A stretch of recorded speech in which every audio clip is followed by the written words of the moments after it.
फिलहाल डोडा के अंदर डोडा पुलिस लगातार यहाँ के लोगों को अलर्ट कर रही है और इस तरह से अनाउंस कर रही है जितनी भी दुकानें हैं फिलहाल उन्हें दोबारा से बंद कर दिया जाए, क्योंकि सुबह अनाउंस किया था, उसके बाद दोबारा से यहाँ की पुलिस ने कहा था कि शाम के 4 बजे तक आप खोल सकते हैं, लेकिन अभी 12 या 12:30 बजे के आसपास दोबारा से अनाउंसमेंट किया जा रहा है। और अभी फिलहाल असेंशियल वाली जितनी दुकानें हैं उन्हें खोल के रखने का बताया गया है, चाहे फिर करियाना शॉप हो, सब्जी वाली शॉप हो या फिर मेडिकल, ये तमाम अभी फिलहाल खुली हैं। बाकी सारी दुकानें जो हैं अभी डोडा पुलिस बंद करवा रही है। लगातार अगर डोडा के अंदर कहीं सायरन बज रहा है, लोगों को अलर्ट किया जा रहा है कि किस तरह से आपको प्रिकॉशन लेने हैं और कोई भी अगर इस तरह की कोई चीजें या कोई घटना डोडा के अंदर होती है उस टाइम आपको किस तरह से अपनी और तमाम लोगों की सेफ्टी के लिए ध्यान रखना है। फिलहाल डोडा पुलिस लगातार या फिर यहाँ की एडमिनिस्ट्रेशन इस पर मुआयना रख रही है और डोडा के कई हिस्सों में, चाहे फिर भद्रवा के अंदर हो या फिर डोडा के अंदर, अभी भी देख लीजिए जो लोग मेरे ठीक पीछे आपको दिख रहे होंगे, कई लोग घरों की तरफ जा रहे हैं क्योंकि लगातार डोडा से या फिर जम्मू से लोग जो है डोडा की तरफ आ रहे हैं। तो ऐसे में सब लोग, कल संडे भी है तो सब लोग अपने घरों की तरफ डोडा से निकल रहे हैं,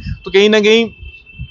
लोग डरे भी हैं। और ऐसे में एडमिनिस्ट्रेशन प्रयास कर रहा है कि डरने की जरूरत नहीं है, भारतीय सेना साथ है, तमाम सिक्योरिटी एजेंसी साथ हैं, लेकिन ऐसे में अपनी सेफ्टी का ध्यान रखते हुए, क्योंकि कोई भी चीज हो सकती है, उसके चलते आपको अपनी सेफ्टी का ध्यान रखना है। परिवार के साथ या फिर जो भी लोग हैं अपने इंडोर या अपने घर के अंदर रहना है, बाहर बिना मतलब नहीं निकलना है। लेकिन लगातार जो रश हम देख रहे हैं, ये तमाम चीजें, चाहे फिर दुकानों की तरफ लोगों का रश देखने को मिल रहा है, जहां पर जितना भी सामान है यानी जरूरी सामान घर का वो लोग ले रहे हैं या फिर अपने घरों की तरफ डोडा सिटी को छोड़कर जा रहे हैं जो लोग गांव के रहने वाले हैं, क्योंकि 70% के आसपास लोग जो है सिटी के अंदर बैठे हुए हैं, जिन्होंने अपने बच्चों की पढ़ाई के लिए हो या फिर सर्विस करते हो या कोई भी अपनी जॉब वगैरह करते हो, उसके लिए ये तमाम लोग यहाँ पर बैठे हैं। तो उसके बाद अब तमाम जो टेंशन बन रही है, क्योंकि लगातार जो इंडिया और पाकिस्तान के बीच में कन्फ्लिक्ट चल रहा है और चाहे फिर ड्रोन के तहत जो पिछली रात या उससे पिछली रात को, बीती रात को हमला देखने को मिल रहा है और उसका मुंह तोड़ जवाब जो है इंडियन डिफेंस दे रहा है। और ऐसे में डोडा के अंदर ये तमाम चीजें, जहां पर आप देख सकते हैं कई दुकानें जो है बंद है,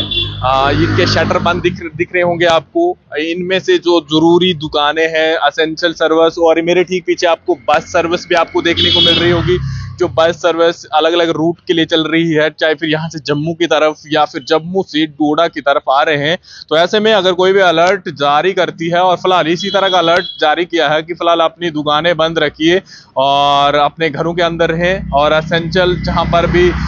ये चीजें मिल रही हैं। लेकिन कई जगहों पर इस तरह की भी शिकायत आ रही है कि अब जो है रेट ज्यादा बढ़ा दिया गया है, यानी दुकानदारों की तरफ से आटा हो या फिर चावल, इन तमाम चीजों में रेट और ज्यादा बढ़ा दिया गया है। लेकिन इस पर यहाँ की एडमिनिस्ट्रेशन ध्यान से देख रही है, संज्ञान ले रही है। अगर कोई इस तरह की वायलेशन करता है या इस तरह की कोई चीजें करता है, उसके खिलाफ बड़ी कार्रवाई होगी। फिर ड्राइवर के खिलाफ, क्योंकि लगातार ज्यादा किराया लिया जा रहा है, तो ऐसे में लोगों का मजबूरी का फायदा उठाने वालों के खिलाफ भी जो है ये तमाम चीजें जो है देखने को मिल रही है। अलग अलग जगहों पर अलर्ट मोड पर है और किसी तरह की कोई चीजें ना हो। और अभी फिलहाल डोडा के अंदर घने बादल भी हैं, जिसके कारण हो सकता है बारिश भी आने वाले समय में हो, लेकिन अपना ध्यान साफ तौर पर रखें और साथ में परिवार का, और कोई भी अपडेट डोडा से सामने आती है वो आप तक रखेंगे। फिलहाल दिखते रहे जम्मू ट्रिब्यून, मैं विकास मन्हास, डोडा।